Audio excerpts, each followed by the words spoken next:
법담 시간에 제가 하는 법담 시간에 임성택 교수님의 초기 불교에 대해서 하도록 하겠습니다. 이 책이죠. 이 책은 이제 2013년에 쓰여진 책입니다. 임성택 교수님은 그 동국대에서 박사학위를 받았고 지금 경북대 철학과 교수님으로 계신 걸로 제가 알고 있습니다. 그래서 불교에 대해서 공부도 많이 하셨고 또 요가, 명상 이런 데 대해서도 상당히 그 체험적인 그런 그 경험을 많이 갖고 계십니다. 미얀마에 있는 그 센터에서 단기 출가도 몇 차례 하신 걸로 제가 알고 있습니다. 그리고 이제 건강불자회하고는 인연이 있죠. 한 7년, 8년 전에 오렌지 카운티에 있는 그 법회에 오셔서 직접 회원들과도 만나고 또 법문도 해주시고 그런 인연이 있습니다. 그리고 그때 이제 제가 이 교수님과 대화한 내용이 아직도 생생하게 기억이 나는데 그때 제가 이제 그런 질문을 드렸거든요. 그 부처님은 제법 무아를 말씀하셨는데 그러면 윤회하는 그놈은 누굽니까? 이렇게 물었거든요. 거기에 대한 그 임 교수님 답변을 제가 전에 글로서 한번 올려드린 적이 있는데 혹시 알고 계신 분 계십니까? 그때 교수님이 참 명답을 저한테 주셨는데 제가 그렇게 물으니까 교수님 뭐라고 답하셨냐면은 제법 무아가 안 되니까 윤회를 하죠 이랬어요. 그 답변이 참 명답입니다. 왜 명답인지는 오늘은 얘기 안 하고요. 우리 참여하신 법부님들께서는 잘 한번 참고를 해보시기 바랍니다. 제가 제법 무한데 그러면 윤회하는 그놈은 뭡니까? 이렇게 물었거든요. 그러니까 교수님께서 제법 뭐 안 되니까 윤회를 하죠. 이렇게 이제 말씀을 하신 거거든요. 그런 일화도 이제 있습니다.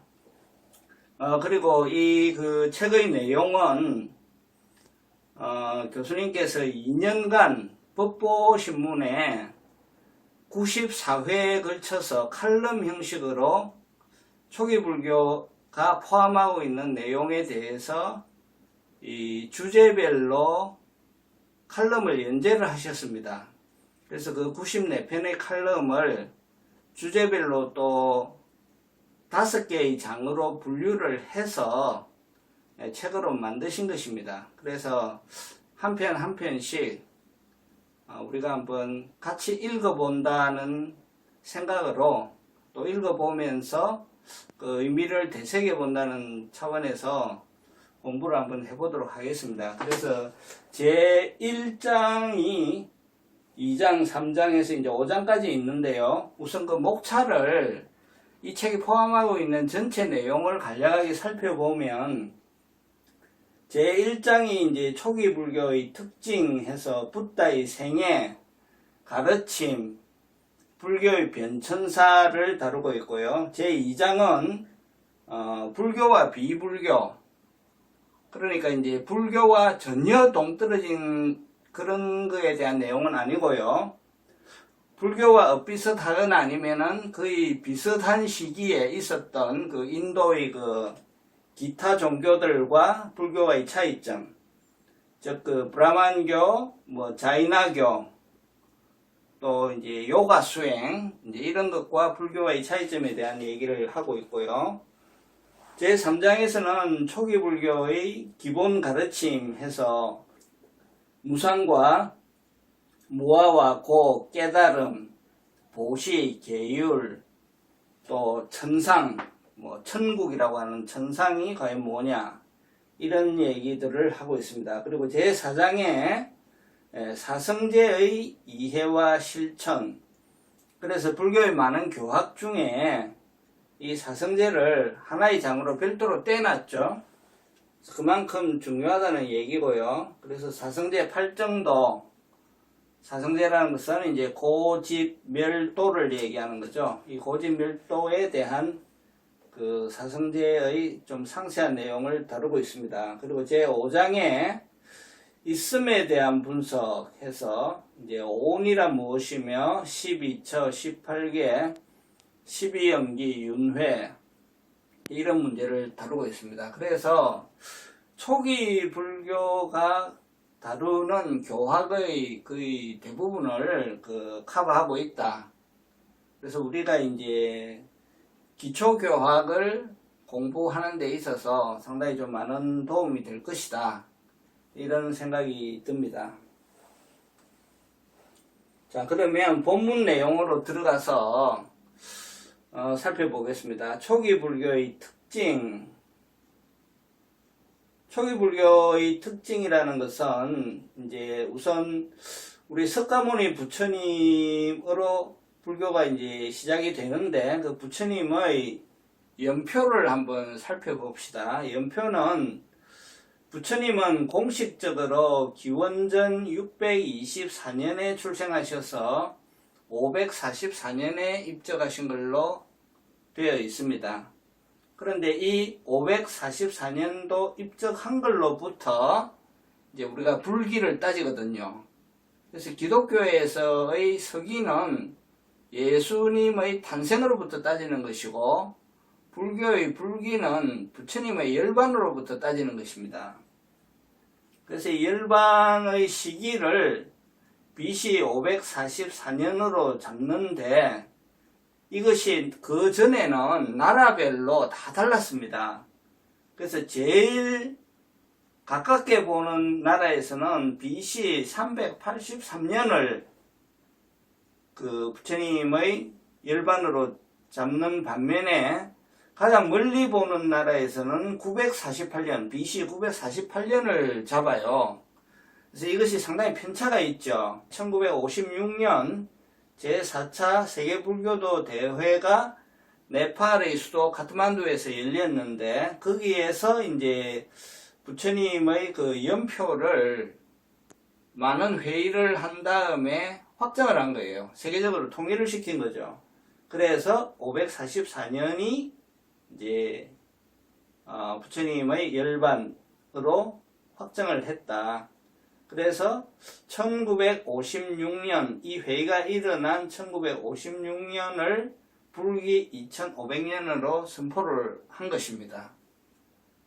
그래서 이제 우리가 쉽게 얘기하려면요, 서기에서 그 544를 더하면 돼요. 그러면 불기가 됩니다. 그럼 올해는 어떻게 됩니까? 2022년에 544를 더하면은 2566이 되죠. 그죠? 이제 증거 자료를 보여드릴게요. 여기 보면은 2022년도 절달력인데 불기 2566년이라고 나와 있어요. 혹시 보입니까? 네. 이제 그런 우선 이런 걸 이제 우리가 알고 계시면 좋고요. 그 당시에 이제 참여했던 스님은 청담 스님, 효봉 스님, 동산 스님, 한국을 대표하는 큰 스님들이 세 분이 참가했다고 합니다. 자, 그러면 이제 내용으로 들어가서 우리가 초기 불교, 제목이 지금 초기 불교이지 않습니까? 초기 불교를 하는데 이것을 세 가지 이름으로 부릅니다. 원시 불교라 부르기도 하고 초기 불교라 부르기도 하고 근본 불교라 부르기도 합니다. 그런데 이제 한국의 성가에서는 제일 많이 쓰는 단어가 근본 불교라는 단어를 제일 많이 쓴다고 해요. 그래서 이제 근본 불교라든지 원시 불교라든지 이런 얘기를 듣게 되면은 그게 초기 불교의 얘기인가 보다 이제 이렇게 이해를 하시면 됩니다. 자, 그러면 이 초기 불교는 뭐냐? 이제 불교의 시조이신 고타마 시다르타, 이 고타마 붓다께서 펼치신 가르침을 제자들이 정리해서 성립한 것이 이 초기 불교이죠. 자, 그래서 부처님께서 이 초기 불교의 시작은 부처님께서 깨달음을 이루신 성도로부터 시작합니다. 도를 이루다 할 때 성도죠. 그래서 성도에서 이제 입적을 하시고, 그 다음에 한 100년 정도 지나면은 교단이 이제 둘로 나누어집니다. 상좌부하고 대중부로. 그 나누어진 이제 가장 큰 이유는 그 율장의 해석 때문에 나누어졌다고 해요. 그래서 이 교단이 이제 둘로 나누어지고 상자부하고 대중부로 나누어지는데, 이 이후에 요 시기가 언제냐면요. 이 시기가 부처님 입적하시고 한 100년 정도 지났을 때 교단이 나누어지고, 그로부터 다시 한 100년이 지났을 때 이 나누어진 두 개의 상자부와 대중부에서 다시 더 나누어지는 현상이 일어납니다. 그래서 이 상좌부가 11개로 나누어지고요. 대중부가 이제 9개에서 총 20개 정도로 큰 세력이 나누어지는데, 그것이 이제 부처님이 입적하시고 200년 정도 지나서 일이고, 100년 지나서 상자부 대중부로 나누어지고, 또 한 100년이 더 지나서 이제 다시 더 20개로 나누어지죠. 그 나누어진 여러 개로 나누어진 시대를 부파불교 시대라고 합니다. 그래서 초기 불교라고 하는 것은 부처님의 성도로부터 교단이 나누어져서 부파불교 시대로 가기 전까지의 이 불교, 그러니까 부처님의 성도로부터 약 한 150년, 200년 정도의 이 기간을 초기 불교, 또 원시 불교, 근본 불교 이렇게 얘기를 합니다. 그래서 이 초기 불교의 경전들은 어떤 것들이 있느냐 하면요. 이제 아함경, 제일 주류를 이루는 게 이제 아함경이죠. 이 아함경은 4개로 나눌 수가 있는데, 장아함, 중아함, 잡아함, 정일아함 이렇게 나눌 수가 있고요. 요 분류는 그냥 경이 얼마나 기냐 짧으냐에 따라서 분류를 한다고 합니다. 그래서 긴 거는 장아함, 요거는 중간, 상당히 짧은 경전을 모아놓은 거는 잡아함, 그 다음에 뭐 서품이 없는 것들은 정일아함, 뭐 이런 식으로 분류를 한다고 합니다. 그래서 이 아함경과 본생경은 이제 부처님의 전생담이 많이 나오죠. 그 다음에 이제 법구경은 우리가 많이 알고 있죠. 이 법구경은 일종의 부처님의 의록입니다. 의록인데 그 내용은 주로 이제 수행자가 혹은 불교 신자가 지녀야 할 덕목에 대한 부처님의 의록을 모아놓은 것이 이제 법구경입니다. 그 다음에 42장경이라는 게 있고요. 요거는 인도에서 중국어로 전해진 아주 초기 불경에 속한다, 이렇게 얘기를 하고 있습니다. 그래서 이 42장경, 그 다음에 미란다 왕문경, 이 미란다 왕문경은 그 기원전한 2세기경에 인도의 북서부에 박트리아 왕국이라는 나라가 있었대요. 그 나라의 국왕인 미란다가 불교에 대해서 묻고 비구 스님이 거기에 대한 답을 하는 것은 문답 형식의 경이 미란다 왕문경입니다. 그래서 이러한 것들이 이 초기 불교의 대표적인 경전이 되겠습니다. 자, 그러면 이제 본문의 내용으로 좀 들어가 보겠습니다. 책을 갖고 계신 분들은 책을 이제 읽으시면 되겠고요. 또 이제 책이 없는 분들이나 이후에 이 영상을 보시는 분들은 대부분 책이 없기 때문에 내용을 제가 화면에 소개를 하겠습니다. 초기 불교는 우리에게 과연 어떠한 의미를 지닐 수 있는가?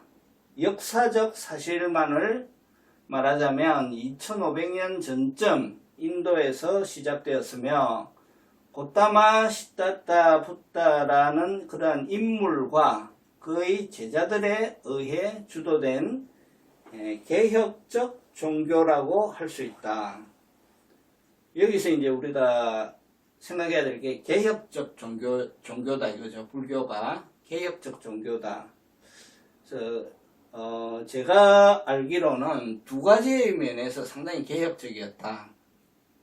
그 첫째는 그 당시에 그 주류를 이루고 있던 브라만 교회에서는 그 사람의 그 신성함이 계급에 의해서 결정된다고 생각했죠. 또 그렇게 가르쳐 왔고, 근데 부처님께서 뭐라고 말씀했냐면, 그 고귀함이 계급에 의해서 결정되는 것이 아니라 그 사람의 행위에 의해서 결정된다. 이렇게 말씀을 하셨거든요. 가만 생각을 해보세요. 그 폭탄선언이죠. 폭탄선언. 엄청난 개혁적인 혁명적인 말씀을 하신 거죠. 사람의 고귀함은 행위에 의해서 결정된다. 그런 면에서 개혁적이고, 또 두 번째는 그 당시에 지배하고 있던 그 아트만 사상, 모든 이 세상에 존재하는 모든 것에서는 고유한 본성이, 영구불변하는 고유한 본성이 있다고 믿던 아트만 사상을 뒤집으신 거죠. 모든 것은 인연화합에 의해서 형성된 것일 뿐 자아라고 하는 것은 없다, 이런 그 선언을 하셨죠. 역시 굉장히 교학적인 의미에서 개혁적이고 혁명적인 얘기입니다. 그런 면에서 불교는 그 당시에 그 엄청난 그 사상적인 충격을 주는 그러한 그 개혁적인 종교였다, 이렇게 말씀드릴 수 있습니다. 그래서 이 초기 불교를 아까 그 상좌부와 대중부로 나누어졌다고 했잖아요. 그 남방의 상좌부, 즉 테라바타에서는 이것을 초기 불교에 포함되어 있는 내용만을 이것이 순수한 불교다 이렇게 하고, 그 이외에 여기에 나와 있지 않은 모든 가르침들에 대해서는 경계하는 모습을 보인다. 근데 이 경계하는 모습은 보인다는 것은 상당히 점잖게 표현한 거고요. 세게 표현한 사람은 그 부처님 석가모니 부처께서 말씀하시지 않은 모든 것은 뭐 불교 아니다, 뭐 이렇게까지 표현하는 사람들도 있죠.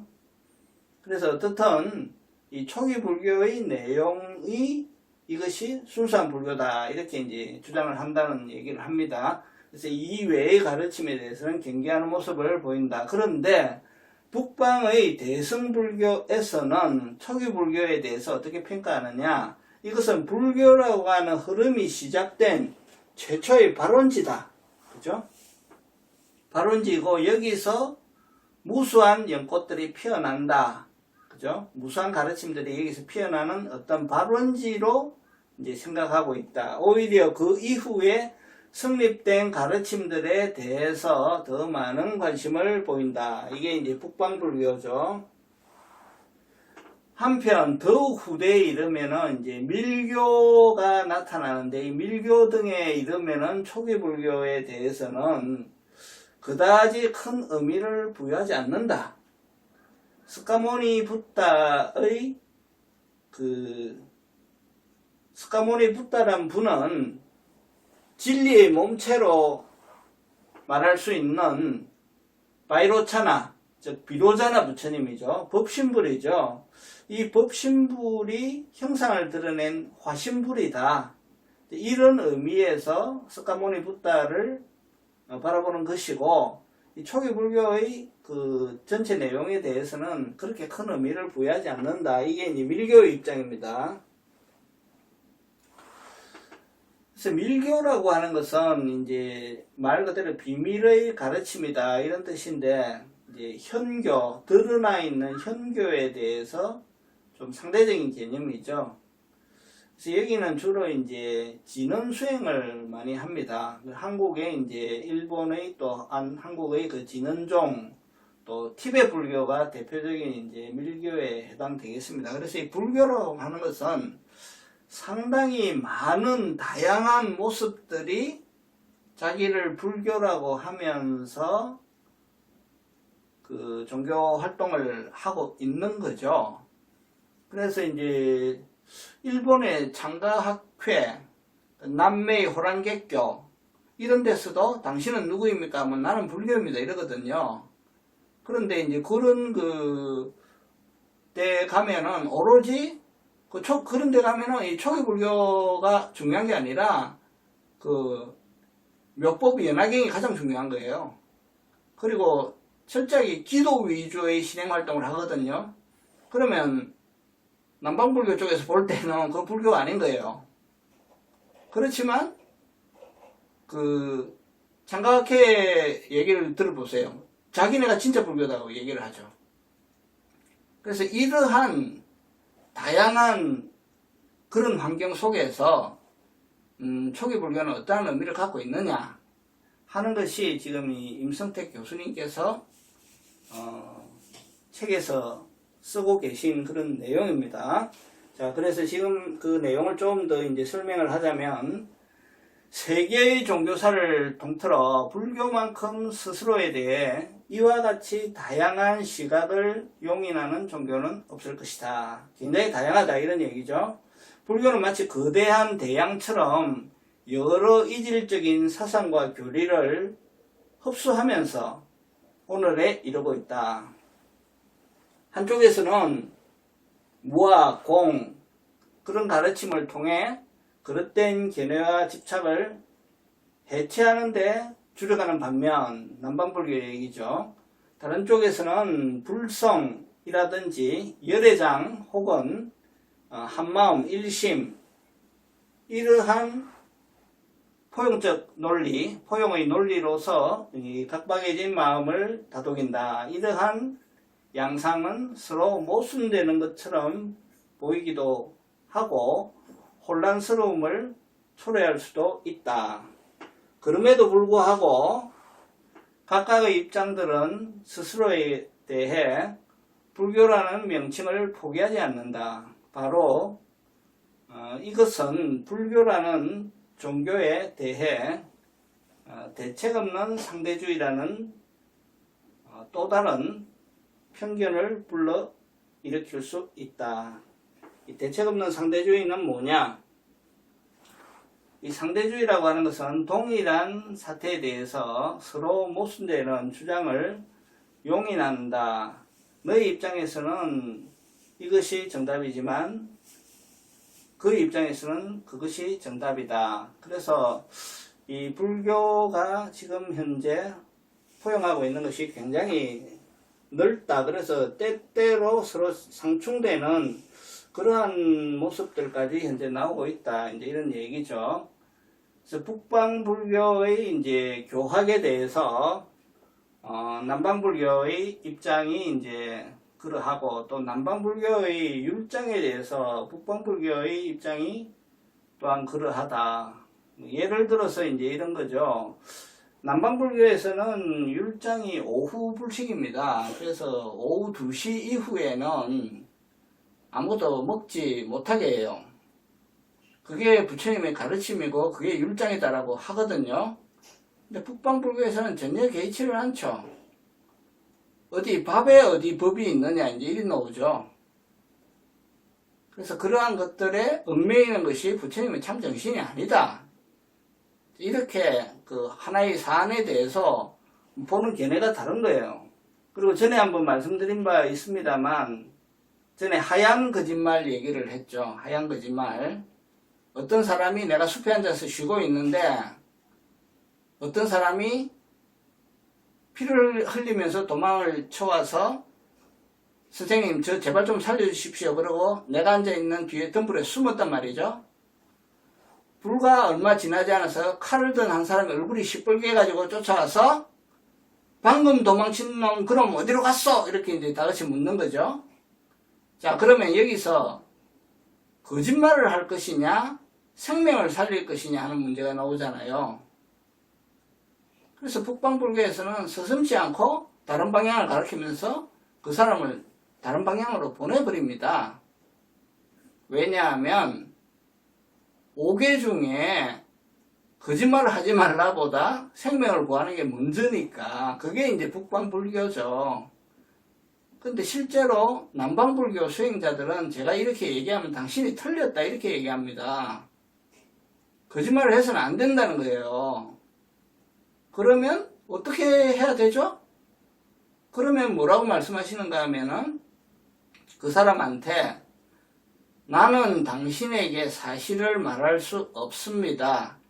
왜냐하면 내가 그 사람이 도망간 곳을 정확히 알려주면 당신은 살인을 저지르기 때문입니다. 그러나 내가 다르게 말하면 내가 거짓말을 하는 것이기 때문에 결론은 뭐냐? 나는 당신에게 말을 해줄 수 없습니다. 이게 남방불교의 계율을 지키는 사람의 반응이에요. 그 차이를 이해를 하시겠습니까? 이제 이러한 것들이 이제 다른 거예요, 서로. 예를 들어서 이제 제 말씀을 드렸고요. 자, 계속하겠습니다. 그러나 이러한 상대주의적 논리는 결국 있으나 마나한 것이 되고 만다. 상반되는 입장들을 무차별적으로 수용하다 보면 보편적 진리가 들어설 여지가 없다. 이것은 일관된 목적과 방향을 흐트리는 결과를 초래한다. 그렇다면 불교라는 단일한 이름 하에 전해지는 다양한 이질적 가르침들은 심각한 문제거리가 아닐 수 없다.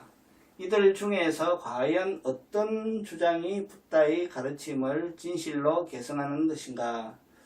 붓다 자신은 이러한 현상에 대해 어떻게 생각할까? 불교에서도 다른 종교와 마찬가지로 이단의 사냥에 나서야 하는 것은 아닌가? 자, 어느 것이 불교이고 어느 것이 불교가 아닌가 이거죠. 그런데 초기 불교의 경전에는 이러한 고민을 말끔히 씻어주는 가르침이 존재한다. 즉 뭐냐면 이러한 다양한 불교적인 입장과 해석 속에서도 아주 확연하고 확고한 어떤 공통분모가 있다. 즉 공유점이 있다. 그것이 초기 불교에서 무엇이냐? 그것은 다름 아닌 사성제다 이거죠. 그래서 이 사성제라고 하는 것은 어느 유파에 관계없이 불교라는 이름 하에서는 부정할 수 없는 공통명제로서 받아들여지는 것이 사성제다. 그리고 이 사성제가 사실상 교학의 중심에 있기도 합니다. 그래서 사성제, 그 다음에 이제 팔정도 이게 다 포함되어 있거든요. 그래서 모든 인간의 괴로움에 노출되어 있다. 모든 인간은 괴로움에 노출되어 있다 하는 것이 이제 고성제고요. 그것의 원인은 내면의 탐욕과 무지로부터 출발한다 하는 것이 집성제이죠.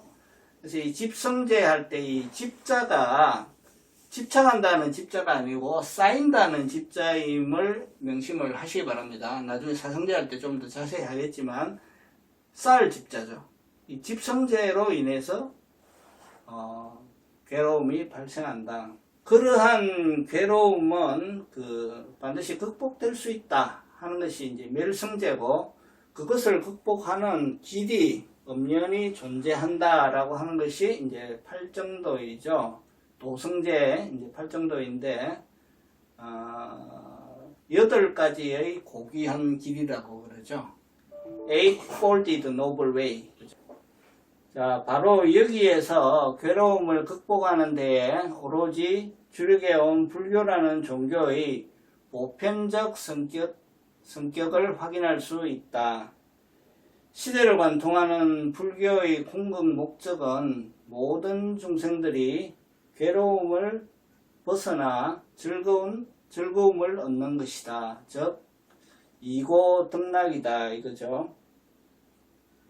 그래서 불교를 왜 합니까? 라고 하면 괴로움을 벗어나 즐거움을 득하는 이고등락에 있다 이렇게 얘기할 수 있죠. 그래서 이 괴로움이라고 하는 것이 불교의 출발점입니다. 또 부처님께서 출가하신 출발점이기도 하고요. 그래서 불교는 어떤 종교냐, 어디에서 출발하느냐 하면은 불교는 고에서 출발한다. 이렇게 말할 수 있습니다. 그러면 기독교는 어디에서 출발하느냐? 기독교는 죄에서 출발하죠. 원죄에서 출발하고 불교는 고에서 출발한다. 이런 얘기를 할 수가 있고요. 자, 우리는 몸이 아플 때 병원에 간다. 그런데 병원에서의 처방전은 매번 다르다. 몸의 상태라든가 질병의 경과에 따라서 달라지는 것이다. 이와 같이 불교에서는 중생구제라는 일관된 목적 하에 다양한 방법을 사용해왔다. 시대적으로 혹은 지리적으로 각기 다르게 나타난 불교적 가르침들은 결국 중생을 구제하기 위한 방편이었다.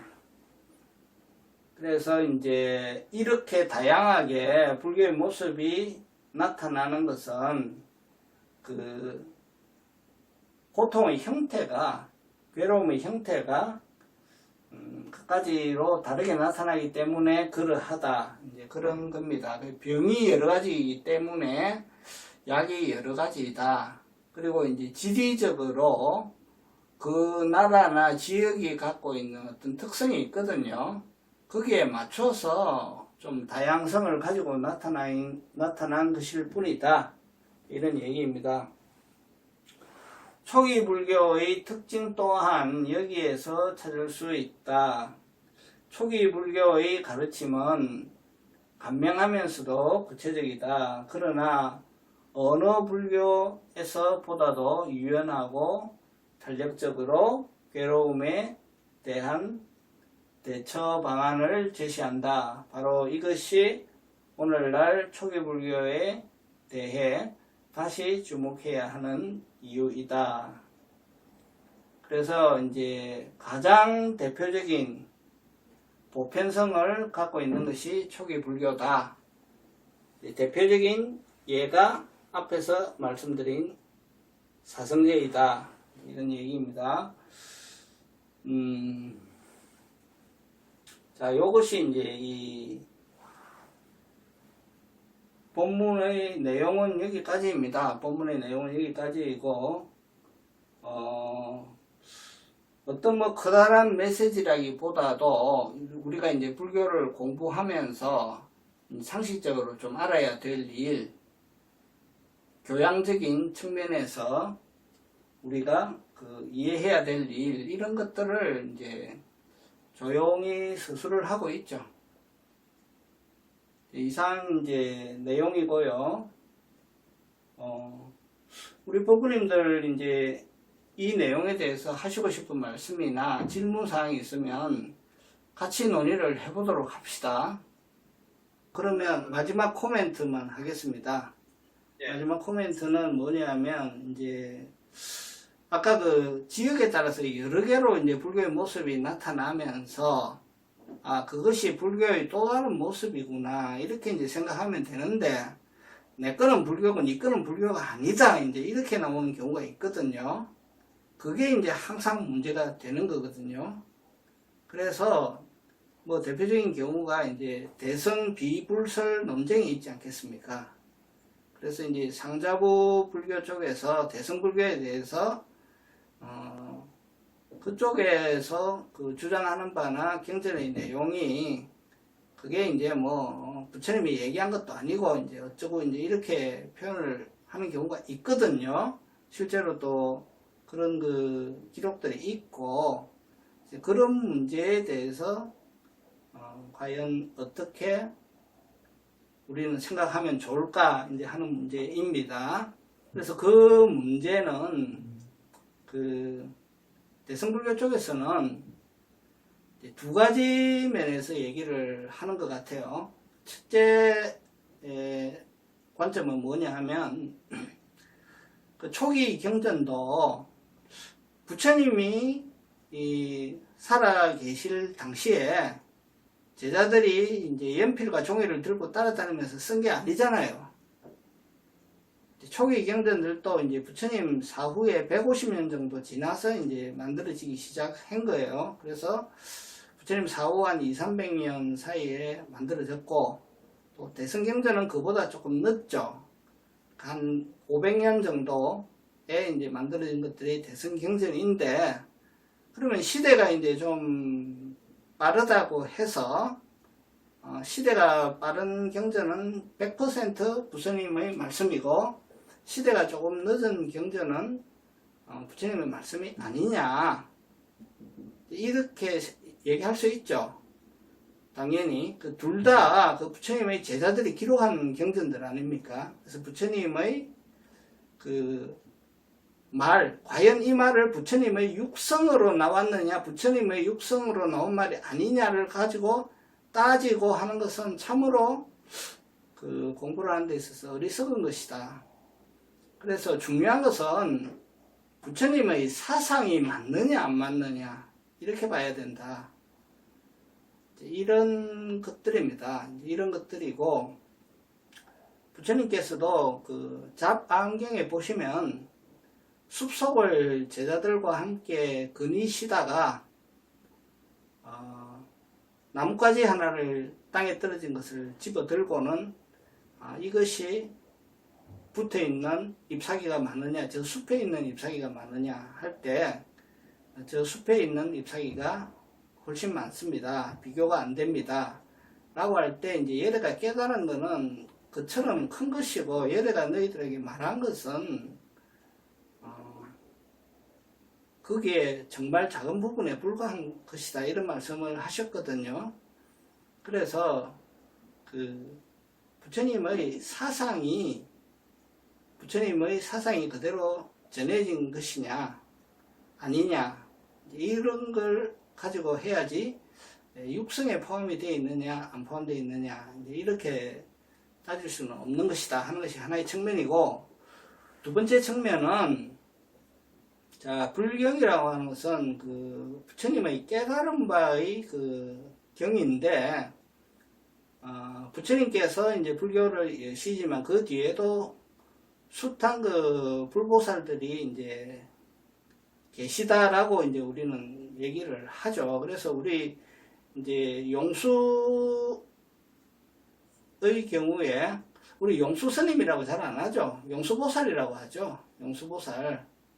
그래서 부처님의 제자로서 그분은 그냥 보살이다. 그래서 이제 그분이 부처님의 말씀을 요약 정리하신 것은 부처님이 하신 말씀과 똑같다. 그래서 부처님을 그 역사상 존재하는 이제 고타마 시타르타 한 분과 그분의 육성에 부처님의 말씀을 가두어 버리는 것은 불교가 아니다.